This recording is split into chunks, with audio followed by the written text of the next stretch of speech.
যখন আমার বাবাকে নিয়ে যায় ৭১-এ, তখন আমার ৪ বছর বয়স ছিল। কাজেই মানে ৬৭-তে আমার জন্ম। ৬৭ থেকে ৭১-এর মধ্যে খুব বেশি স্মৃতি আসলে নেই। আমার বড় ভাইরা পেয়েছে, মিশুক, ভাষণ ওরা পেয়েছে। আমার খুব ভাঙা কিছু স্মৃতি যে আমার হয়তো রাতে ঘুম আসছে না। একটা শিশুর যেই ধরনের স্মৃতি থাকতে পারে কোনো সময় সেরকম। রাতে ঘুম আসছে না। আম বাবার একটা বড় সেক্রেটারিয়েট টেবিল ছিল যেটাতে বসে লেখাপড়া করত। তো সেখানে আমাকে কোলে নিয়ে এসে লেখার কাজ করছে এরকম। আম বা আমাকে কোলে নিয়ে ঘুরে বেড়াচ্ছে। বাসার বাইরে যখন যাচ্ছে তো একটা টয়োটা গাড়ি ছিল, পছন্দের গাড়ি। তো ওইটার পাশে আমার জন্য একটা আলাদা এক্সট্রা একটা সিট লাগানো ছিল। তো আমি তাকে অনুকরণ করতাম। মানে শিশুসুলভ যে জিনিসগুলো সেগুলোই। বাবার একটা শিশুর যেটুকু ভাঙা স্মৃতি থাকতে পারে। তো সেভাবে আন্দোলিত করার মতো তেমন কিছু না। যেটুকু আমি জানি মানে আমার সাথে মিলিয়ে তার যেটুকু সময় এই ৪ বছরের সেটুকু বাড়ির লোকজন, বাবার সহকর্মী, ছাত্র তাদের কাছ থেকে। কারণ আমার মেজো ভাইয়ের পরে ৮ বছর পরে আমি হয়েছিলাম। তো দুজনেরই খুব আদর পেয়েছি সে সময় এবং আমার বাবা বিশেষ করে যেহেতু বহির্জগৎটাই তার একটা বড় জায়গা ছিল আর বাকিটা সময় লেখালেখির কাজে। এই বহির্জগতে ওই ৪ বছরে অনেক জায়গাতেই উনি আমাকে নিয়ে গেছেন। কারণ ওরকম সময় যেমন সদ্য টেলিভিশন শুরু হয়েছে, যেটা আগে ডিআইটি ভবনে ছিল। আমি শুনেছি যে সেখানে আমাকে উনি সাথে করে নিয়ে গেছেন। তো যেখানেই উনি গেছেন, এমনকি বিশ্ববিদ্যালয়েও আমি শুনেছি যে তার ছাত্ররা বলছেন যে আমরা দেখেছি যে স্যার আছেন, স্যারের সাথে কোলে বা আমার বাবার যে কক্ষ, শিক্ষকদের কক্ষ, সেখানে বাবা আছে, আমি পাশে আছি, এরকম। তো বেলা ১২টার দিকে সকালে মোটামুটি আমার বাবা গোসল করেছেন, আমার চাচা সহ। আমার মার তার অল্প কয়েকদিন আগে একটা পেটে অপারেশন হয়েছিল। তো আমরা যেহেতু দোতলায় থাকছিলাম, আমার মা কম ওঠানামা করতেন বা আমার বাবাই নিষেধ করেছিলেন। তো উপরে মানে নিচে গোসল-টোসল করে ওখানে চৌবাচ্চা ছিল, সেখানে তারা ২ ভাই গোসল-টোসল করে উপরে আসেন এবং ১২টা সাড়ে ১২টার দিকে আমার দাদি তখন আবার উপরে যাওয়ার সময় আমার বাবাকে বললেন যে তোমাদের খাবার রেডি আছে, খেতে পারো। রুটি সাথে তরকারি দিয়ে খাওয়ার ব্যবস্থা, আটা রুটি দিয়ে। তো আমার বাবা তখন উপরে গেলেন, মাকে জিজ্ঞেস করলেন যে তুমি খাবে নাকি, তাহলে তোমার খাবারটা আমি এখানে দিয়ে যাই। সকালে আমাকেও উনি গোসল করিয়েছেন এবং আমার কথা মাকে বলেছেন যে তন্ময়কে আমার এত ভালো লাগে বলে আমাকে জড়িয়ে ধরে আদর করেছেন। এটা ওই দিন ১৪ তারিখে সকালেই। তো ১২টা সাড়ে ১২টার দিকে যখন উনি নিচে নামবেন এরকম একটা সময়ে, দোতলা বাড়ি তো, ওইটার সামনে একটা উঠান এবং উঠানের পরে একটা লোহার গ্রিলের গেট। তো যেহেতু মুক্তিযুদ্ধের সময় এবং সবাই চলাচল করছে না, ওই গেটটা বন্ধ। অর্থাৎ লোহার গেট, তারপরে একটা উঠানের মতো অংশ, তারপরে মূল বাড়ির ফটক। তো ওই লোহার গেটে কেউ কড়া নাড়ছে। তো দোতলা থেকে কিছুটা দেখা যায়। সেখান থেকে আমার মা যেটা দেখেছেন যে ২-৩টা ছেলে দাঁড়িয়ে আছে, একই ধরনের পোশাক পরা এবং চাদর পেঁচানো গায়ে। ডিসেম্বর মাস, হালকা শীত ছিল হয়তো তখন। আর একটা গাড়ির একটু অংশ দেখা যাচ্ছে, যে গাড়িটা মাইক্রোবাসের মতো এবং ওইটার উপরে গাছের ডালপালা দিয়ে ঢাকা আর কাঁচে কাদা লাগানো আছে। কাজে দেখা যাচ্ছে না ভেতরে কিছু। গাড়িটার একটু অংশ দেখা যাচ্ছে, সাইড করে রাখা তো, আর ৩টা-৪টা ছেলে।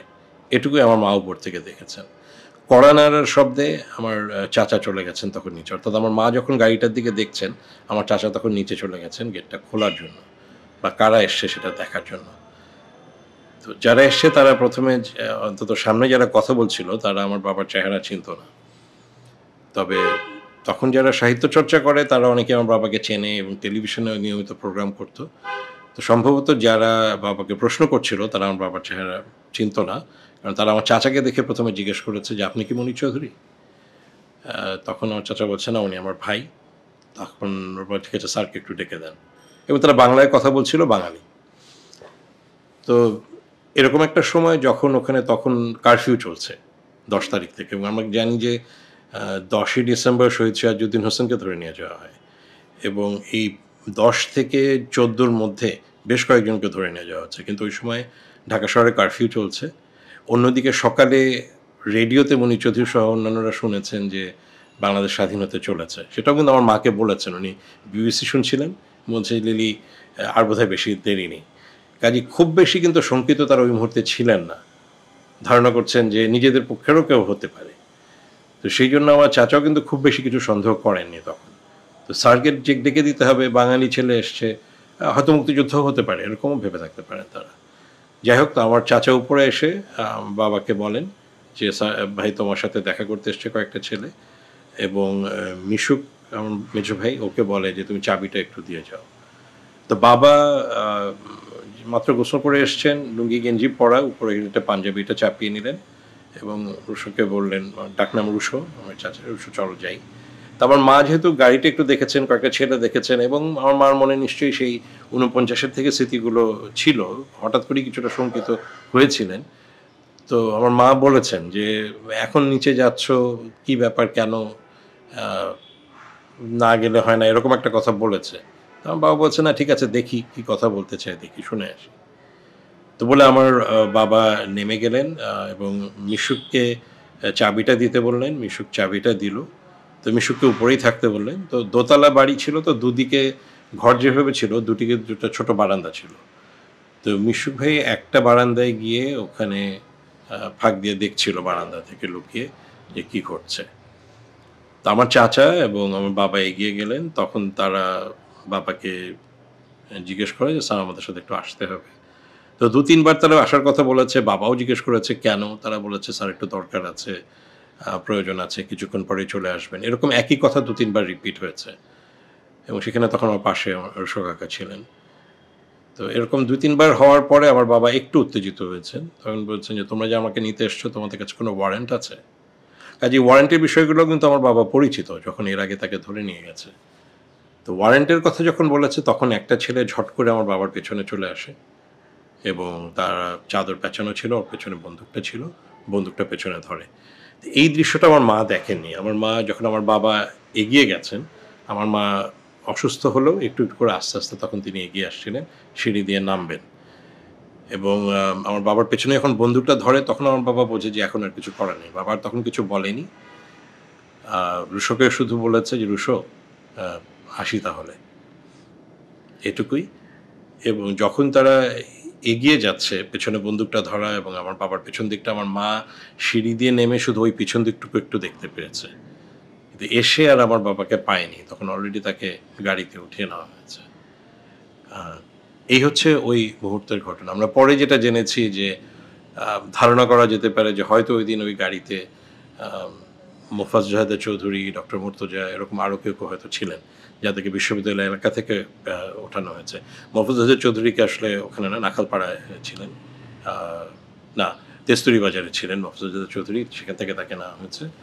আ ডক্টর মুর্তজা তো ক্যাম্পাসেই ছিলেন। হয়তো ঢাকা বিশ্ববিদ্যালয়ে যাদেরকে নেওয়া হয়েছে ঢাকা বিশ্ববিদ্যালয় এলাকা থেকে, তারা ছিলেন গাড়িতে হয়তো, সেন্ট্রাল রোড কাছেই। কিন্তু সেগুলো তো আর আমরা জানতে পারিনি। এবং ১৬ ডিসেম্বরের পরে আসলে কেউ খবর দিয়েছিলেন আমার চাচাকেই, রুশো কাকাকেই। রুশো কাকার বন্ধু ছিল আবার আ শহীদ সেলিনা পারভীনের ভাই। কাজেই কেউ খবর দিয়েছিলেন যে একজন মহিলার লাশ দেখা যাচ্ছে রায়ের বাজারে, সম্ভবত সেলিনা পারভীন। আরও কেউ থাকতে পারে এবং তখনও কিন্তু আমার বাবার কোনো খোঁজ পাওয়া যাচ্ছে না। তো তখন রুশো কাকা ছুটে গেছিলেন। কবির চৌধুরীও গেছিলেন রায়ের বাজারে। তারা সেলিনা পারভীনকে শনাক্ত করেছিলেন, কিন্তু বাবাকে আর শনাক্ত করতে পারেননি। ওই ১৪ থেকে ১৬ পর্যন্ত আমাদের কাছে কোনো সংবাদ ছিল না এবং আসলে কি হয়েছে সেটাও বোঝার উপায় ছিল না। আমরা যেমন জাহানারা ইমামের ৭১ দিনগুলির বইতে পাই যে ১৬ ডিসেম্বরের পরে জানা গেল যে তালিকা ধরে বিভিন্ন জনকে ওঠানো হয়েছে। অর্থাৎ এই যে ১০ তারিখ থেকে যে এটা চলছিল বুদ্ধিজীবী নিধনের প্রক্রিয়াটি, এটা সম্পর্কে কেউ তখন আমরা কিছুই জানতাম না। ১৬ র পরে আস্তে, আস্তে সেটা বোঝা শুরু হয়েছিল এবং এটার যে শেষ পরিণতিটা রায়ের বাজারে, সেটাও ১৬ তারিখের পরে জানা গেছে। প্রথমত হচ্ছে যে সেই ডিসেম্বরেই, যেটা আমি মিশুক ভাইয়ের কাছে শুনেছি, যে ৭২-এই যে প্রক্রিয়া শুরু হয়েছিল, বিচার প্রক্রিয়া, এবং অনেককেই কিন্তু সে সময় ধরা হয়েছিল। তো একটা লাইন আপে দেখানোর জন্য আমার চাচাকে এবং মিশুক ভাইকে নিয়ে যাওয়া হয়েছিল। কিন্তু ওই অল্প সময়ের দেখা এবং কিছুটা সময় তো তাদের চাদরে মুখ ঢাকাও ছিল। তো তারা সুনিশ্চিতভাবে কাউকে চিহ্নিত ওই মুহূর্তে করতে পারেননি। কিন্তু চেহারা দেখেছেন এবং যেটা পরবর্তীতে তারা পত্রিকাতেও দেখেছেন। যেমন চৌধুরী মঈনুদ্দিনের সে পালিয়ে যাওয়ার পরে পত্রিকায় ছাপা হয়েছিল যে এই রাজকের আলবদরদের লিডার সে পালিয়ে গেছে দেশ থেকে। যে সেই ছবি দেখে তারা কিছুটা সেই সময় মেলাতে পেরেছেন যে হ্যাঁ, এই লোককে আমরা দেখেছি। বিশেষ করে চৌধুরী মঈনুদ্দিনকে। আশরাফুজ্জামানের কথা তারা বলতে পারেননি। এবং যখন আমাদের এখানে আন্তর্জাতিক অপরাধ আদালতের বিচার প্রক্রিয়া শুরু হয়, সেখানে তারা যোগাযোগ করে মিশুক ভাইয়ের সাক্ষ্য নিয়েছিল। তো দুর্ভাগ্যজনকভাবে যখন এই বিচার প্রক্রিয়া শুরু হয়, এই বুদ্ধিজীবী হত্যাকাণ্ডের বিচার প্রক্রিয়াটি শুরু হয়, তখন আমার ভাই আর বেঁচে নেই। কিন্তু তার একটা লিখিত সাক্ষ্য ছিল। আর আমরা যেহেতু পারিবারিকভাবে ঘটনাটি জানতাম, আমার চাচাও তখন জীবিত নেই। তো আমি আমার পরিবারের হয়ে সাক্ষ্য দিয়েছি আদালতে। এবং ওই মিশুক ভাইয়ের জবানবন্দির ভিত্তিতেই।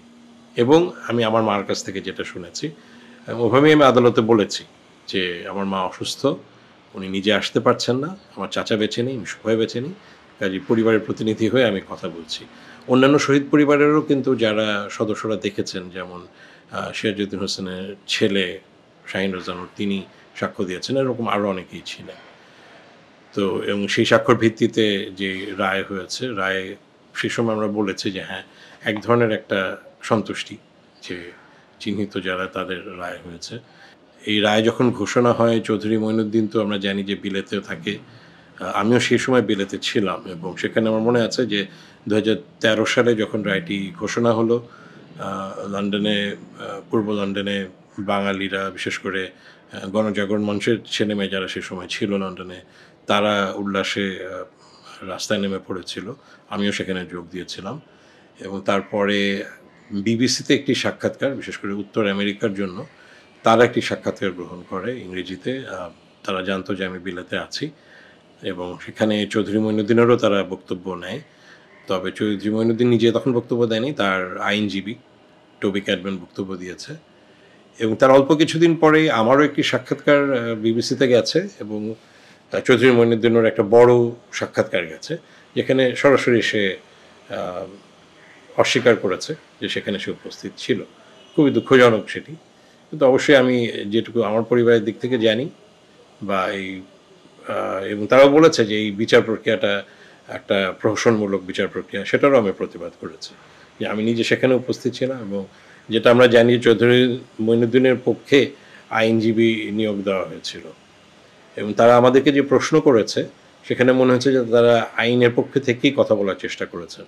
এবং কোনো প্রশ্নের ধরন ছিল চৌধুরী মঈনুদ্দিনের দৃষ্টিভঙ্গি থেকে কী ধরনের প্রশ্ন আসতে পারে আমাদের কাছে, সে ধরনের প্রশ্নও ছিল। কাজে সেটা তো আমার মনে হয় যে বিচার প্রক্রিয়াকে, যেটা তারা সে সবসময় বলে এসেছে যে এটি প্রহসনমূলক বা এটি রাজনৈতিক দুরভিসন্ধিমূলক, সেটা আমাদের মনে হয়নি। যথেষ্ট মানসম্পন্ন একটা বিচার প্রক্রিয়া ছিল। এটি একটি দিক। তার পরবর্তী পর্যায়ে যেটি, যে রায় কার্যকর করার ব্যাপারে, এটা অবশ্যই কঠিন তো বটেই, কিন্তু সেই ক্ষেত্রে রাষ্ট্রীয় উদ্যোগের কিছু দুর্বলতা রয়েছে বলে মনে করি। কারণ আন্তর্জাতিক অপরাধ আদালত যখন করা হচ্ছে, এটাকে একটা আন্তর্জাতিক অপরাধ হিসেবেই দেখা হচ্ছে, কাজে এটা একটা আন্তর্জাতিকতা রয়েছে। এবং যখন আমরা বিশেষ করে বাংলাদেশের এই মুক্তিযুদ্ধের সময়টাকে জেনোসাইডের স্বীকৃতির কথা বলছি, এটারও একটা আন্তর্জাতিকতা রয়েছে। কাজেই এখানে, এবং যে যুদ্ধাপরাধীদের কথা বলা হচ্ছে, শুধু আশরাফুজ্জামান বা চৌধুরী মঈনুদ্দিন না, এরকম আরও অনেক যুদ্ধাপরাধী আছে যারা ৭১-এর পরে বাংলাদেশ থেকে পালিয়ে গেছে। কেউ পাকিস্তানে আশ্রয় নিয়েছে, কেউ অন্যান্য বিভিন্ন দেশে রয়েছে। এটা আমরা চাই বা না চাই, এটা একটা আন্তর্জাতিক প্রেক্ষাপট তৈরি হয়ে গেছে। সেই জায়গা থেকে আমাদের পররাষ্ট্রনীতির মধ্যে কোনো সরাসরি কোনো পদক্ষেপ নেই বা কোনো রকম পরিকল্পনা নেই যে যারা এরকম যুদ্ধাপরাধী বিদেশে রয়েছে তাদের বিচার প্রক্রিয়াটা কীভাবে সম্পন্ন অথবা তাদের রায় কীভাবে কার্যকর করা হতে পারে। একই ব্যাপার আমরা দেখছি আসলে বঙ্গবন্ধু হত্যাকারীদের ব্যাপারও, যারা প্রবাসে রয়েছে, যে তাদেরকেও এখনও আইনের আওতায় এনে রায় কার্যকর করা সম্ভব হচ্ছে না। যেটা আমি বলবো যে এখানে আমাদের পররাষ্ট্র নীতির একটা দুর্বলতা রয়েছে। সেই কারণে এই দেখা যাচ্ছে যে 2013 সালে এই রায়টি হয়েছে, 2022-এ এসেও আমরা এই বুদ্ধিজীবী হত্যাকাণ্ডের রায়ের কার্যকারিতা দেখতে পাচ্ছি না বা এটা কার্যকর করার কোনো সুনির্দিষ্ট পদক্ষেপ দেখতে পাচ্ছি না। তারা বিদেশের নাগরিক। ৭২-এ যারা চলে গেছেন তারা একটা স্বাভাবিক প্রক্রিয়াতেই সেই দেশের নাগরিক হয়ে গেছেন। কাজেই পশ্চিমা বিশ্বে মানবাধিকার বা একজন নাগরিকের যে অধিকারকে যতটা গুরুত্বের সাথে তারা সেটাকে দেখবে, সেই জায়গা থেকে এবং বিশেষ করে মৃত্যুদণ্ডের ব্যাপারে তাদের যে অবস্থান, সেখান থেকে এটা স্বাভাবিক যে তারা সেই রাষ্ট্রগুলি খুব সহজে রাজি হবে না এই ব্যক্তিদেরকে দেশে পাঠাতে। কাজে সেটার জন্য বিভিন্নভাবে কৌশলের জায়গা তৈরি করতে হবে। আমার একটি জিনিস মনে হয় যে লোকগুলো ৭২-এ গিয়ে প্রবাসে আশ্রয় নিয়েছে এবং একটা পর্যায়ে যখন তারা সেখানে থাকার জন্য অ্যাসাইলাম হোক, সেখানকার নাগরিকত্ব প্রাপ্তির জন্য আবেদন করেছে, আমরা কিন্তু দেখি যে কোনো সময় আমরা ইভেন ভিসা ফর্মেও দেখি যে উল্লেখ থাকে বিদেশের ভিসা ফর্মে যে কোনো রকমভাবে আপনি যে দেশ থেকে আসছেন সেই দেশে কোনো রকম মানে অনৈতিক কাজের সাথে যুক্ত ছিলেন কিনা, ওই দেশের বিরুদ্ধে কোনো কাজের সাথে যুক্ত ছিলেন কিনা, এই ধরনের কিছু প্রশ্ন থাকে। তো সেই প্রশ্নগুলো কতটা ছিল সেই সময় যখন তারা নাগরিকত্বের আবেদন করে সেখানে, এবং সেই উত্তরগুলো তারা কী দিয়েছিল, এবং সেই উত্তরের ভিত্তিতে সেখানকার হোম অফিস বা সেখানকার যারা নাগরিকত্ব প্রদানের জন্য যে অফিস রয়েছে মার্কিন যুক্তরাষ্ট্র এবং যুক্তরাজ্যে, তারা কতটা সেটা পরখ করে দেখেছিলেন যে সত্যতা যাচাই যে প্রক্রিয়াটি সেটা কতটা করেছিলেন, সেই দায়টা তারা কতটা মুক্ত হতে পারবেন আমি জানি না। কারণ আমরা জানি যে চৌধুরী মঈনুদ্দিন বাংলাদেশের নাগরিক ছিল এক সময়, এবং ৭২-এ সে চলে গেছে, সেটাও সব রকম প্রমাণ আছে। ৭২টা একটা খুব ক্রুশিয়াল একটা সময়। ৭১-এর পরপরই যে দেশ ছেড়ে চলে যাচ্ছে, সে কেন দেশ ছেড়ে চলে যাচ্ছে? একটা নতুন দেশ গঠিত হয়েছে, আমরা তো তখন স্বাধীন, তখন তো আমরা মুক্ত, বিজয় হয়ে গেছে।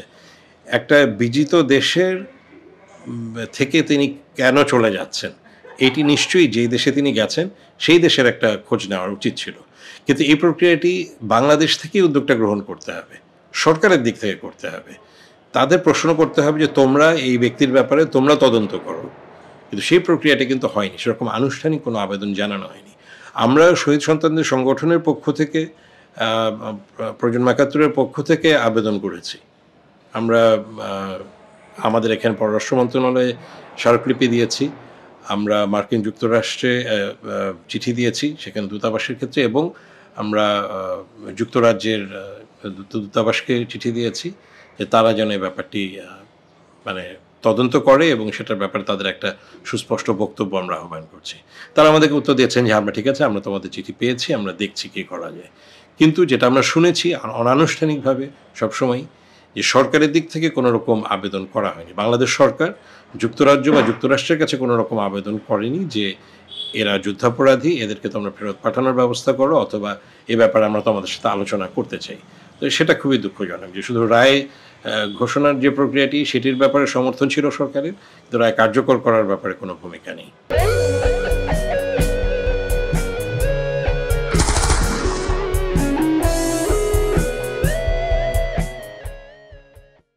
সংবাদ, ফিচার ও অনুষ্ঠানের জন্য ভিজিট করুন সংবাদ প্রকাশের ওয়েবসাইট এবং যুক্ত থাকুন ফেসবুক পেজ ও ইউটিউব চ্যানেলের সঙ্গে।